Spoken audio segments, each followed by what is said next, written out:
세금자 알려주는 쌤 누나, 쌤 언니 추자영 세무사. 박송희 세무사입니다. 안녕하세요. 이번 시간에는 실제로 법인 설립 등기를 진행을 해보려고 하는데요. 저희가 지난 영상에서 법인 설립하기 전 고민해야 될 7가지를 이미 결정을 해뒀는데요. 이제 법인을 설립하기 위해서는 뭐 스스로 등기소 가서 셀프로 하실 수도 있고, 아니면 뭐 법무사를 통해서 할 수도 있고, 무료로 등기할 수도 있잖아요. 네, 맞아요. 이번 시간에는 그래서 법무사님한테 맡길 경우에 어떻게 진행되는지 그 절차를 살펴보도록 하겠습니다. 네, 법무사님께 저희가 법인을 설립하겠다라고 하면 먼저 질문을 하실 거예요. 네. 네, 어디에다 설립할지, 얼마짜리를 할 건지 이런 질문을 하실 텐데 이게 어떤 의미일까요? 네, 어디에는 법인의 주소지를 말하고 얼마짜리는 자본금을 말합니다. 네, 저희가 이미 고민되는 사안들이 있기 때문에 자신 있게 대답을 하실 수 있겠죠. 네.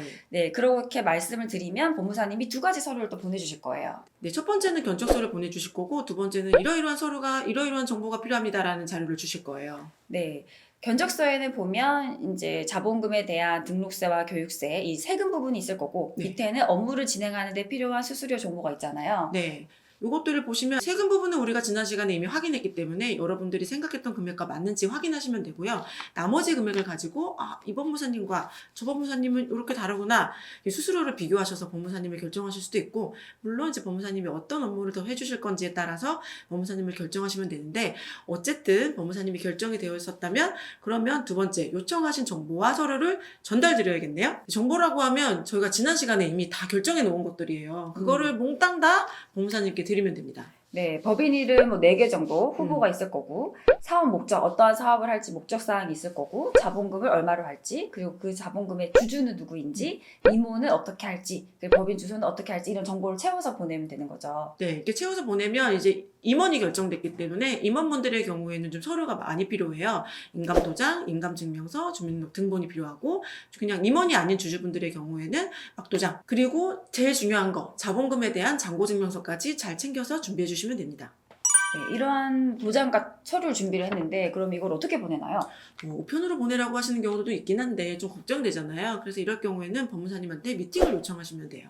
네, 법무사님이 주로 이제 오실 수도 있고, 네. 아니면 그 사무실로 가실 수도 있습니다. 가셔가지고 도장 같은 거 날인하고 서류를 그럼 이제 작성을 완료하게 되는 거죠. 네, 이렇게 서류 작성이 끝나면 법무사님이 열심히 정관을 만드시는데, 정관이 뭔가요? 네, 정관이란 법인의 매뉴얼과 같습니다. 우리 법인이 앞으로 얼마의 주식을 발행할 건지, 자본금을 어떻게 할 것인지 정할 수 있고요. 우리 법인의 주식이 어떻게 구성되어 있는지도 설명할 수 있고, 소재지는 어딘지, 그리고 어떤 사업을 할 건지, 그리고 뭐 배당을 할 수 있는지 여부 등이 다 정해져 있어요. 네, 이 정관은 한번 만들어 놓으면 바꿀 때마다 그 내용에 따라서 어떤 경우에는 좀 더 복잡한 절차를 거쳐야지 수정이 된다든지, 뭐 등기를 요하는 사항이라든지 이럴 수도 있기 때문에 처음에 만드실 때 이것저것 필요하신 내용이 있다면 다 넣으시는 게 좋아요. 예를 들어서 뭐 우리는 중간 배당을 하고 싶다든지, 아니면 우리는 임원퇴직금 규정을 미리 만들고 싶다, 아니면 또 뭐 스톡옵션 규정도 있을 거고, 또 네. 뭐가 있었죠? 뭐 주식 매매를 제한한다든지. 그렇죠. 이런 네. 복잡한 내용들이라고 하더라도 처음에 많이 넣어주시는 게 좋고요. 궁금하다고 하면 이제 법무사님을 조금 괴롭히서라도 내용을 많이 넣어주시는 게 좋을 것 같습니다. 네. 그럼 이렇게 정관까지 결정이 되면 이제 등기소로 이 서류를 보내겠죠. 네. 보통은 이제 등기관님이 보정 요구나 뭐 이런 게 없다면 빠르면 하루, 뭐 길면 2, 3일 정도 하면 다 끝나잖아요. 네.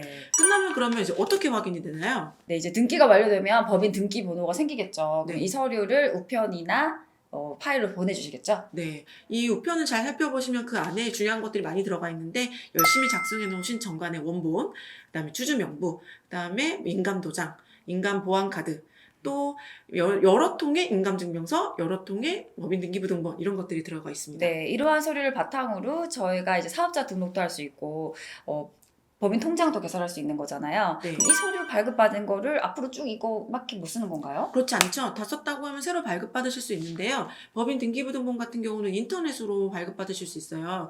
인터넷 등기소에서 들어가시면 돈만 내시면 발급이 되는데, 문제는 인감증명서죠. 네, 인감증명서는 이제 보통 항상 이렇게 유효기간을 가지고 뭐 몇 개월 이내에 발급된 거 이렇게 제출하라고 하거든요. 근데 이 인감증명서는 아무 데서나 이제 출력이 되진 않습니다. 네, 오프라인으로밖에 안 돼요. 어디 꼭 가셔야 되고 인감카드를 꼭 들고 가셔야 되기 때문에, 만약에 초반에 난 3개월 안에 인감증명서가 많이 필요해. 그런데 발급받으러 가기 귀찮아. 그러면 이제 법무사님한테 많이 발급해 주세요. 이렇게 해주시는 게 좋을 것 같아요.